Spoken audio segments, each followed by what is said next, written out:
విద్యార్థుల జీవితాలతో చెలగాటమాడుతున్న రేవంత్ సర్కార్ కు రానున్న రోజుల్లో తగిన గుణపాఠం తప్పదన్నారు పెద్దపల్లి జిల్లా బీఆర్ఎస్వి అధ్యక్షులు కొయ్యాడ సతీష్ గౌడ్. పెద్దపల్లి జూనియర్ డిగ్రీ కళాశాల విద్యార్థులతో పరిచయ కార్యక్రమం ఏర్పాటు చేసి వారికి రావాల్సిన ఫీజు రియంబర్స్మెంట్, గురుకుల విద్యార్థుల స్థితిగతుల గురించి వివరించారు. ఈ సందర్భంగా వారు మాట్లాడుతూ రాష్ట్రంలో కాంగ్రెస్ ప్రభుత్వం ఏర్పడిన నాటి నుంచి విద్యా వ్యవస్థను బలోపేతం చేయాల్సిన బాధ్యతను విస్మరించి విద్యార్థుల సమస్యను నిర్లక్ష్యం చేస్తుందన్నారు సతీష్.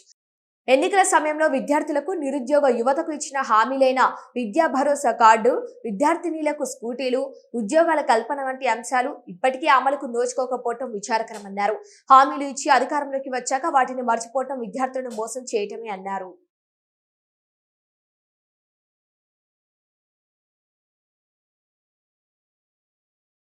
కాంగ్రెస్ ప్రభుత్వం ఏర్పడిన నాటి నుంచి మరి విద్యార్థుల సమస్యలు గాలికి వదిలేసి కేవలం గాలి మోటార్లకే పరిమితమైనటువంటి రేవంత్ రెడ్డి సర్కార్కు అల్టిమేట్గా తెలియజేస్తా ఉన్నాం. ఓవైపు తెలంగాణ రాష్ట్రంలో మరి విద్యార్థులు అనేక సమస్యలతో బాధపడుతూ ఉంటే రేవంత్ రెడ్డికి మాత్రం నిమ్మకు నీరెత్తినట్టు లేకుండా విద్యాశాఖను తన జేబులో పెట్టుకొని మరి ఆయన ఇష్టానుసారంగా వివరిస్తున్నట్టు కనిపిస్తూ ఉంది. మరి ఎంతోమంది విద్యార్థులు ఇవాళ ఫుడ్ పాయిజన్ అయ్యి మరి ప్రభుత్వ కాలేజీలలో కానీ గురుకుల పాఠశాలలో కానీ అవస్థ పడుతూ ఉంటే కనికరం లేని కాంగ్రెస్ ప్రభుత్వం వాళ్ళ ఉన్నతాధికారులు ఒక్కరోజు కంటి చూపు మేరకు కూడా అక్కడికి వెళ్ళి వాళ్ళని పరామర్శించిన దాఖలాలు కనిపిస్తూ ఉన్నాయి. ఇవాళ అదేవిధంగా గోదావరిలో చూస్తే ఒక అబ్బాయి ఫుట్బాల్ ఆడుకుంటా మరి వెళ్ళి బావిలో పడి చనిపోవడం జరిగింది. మరి అక్కడ ఉన్నటువంటి వ్యవస్థ ఏం చేస్తూ ఉంది? మరి ప్రభుత్వ ఉన్నత అధికారులు మరి చుట్టుపక్కల ప్రహారీ గోడలు ఏర్పాటు చేస్తే ఇవాళ విద్యార్థుల జీవితాలు గాలిలో కలిసిపోకపోతూ ఉండే కనుక మరి వెంటనే కాంగ్రెస్ ప్రభుత్వానికి అల్టిమేట్గా తెలియజేస్తా ఉన్నాం. విద్యార్థుల సమస్యలు మాత్రం పట్టించుకునే సమయం మన ముఖ్యమంత్రికి లేనట్టుంది.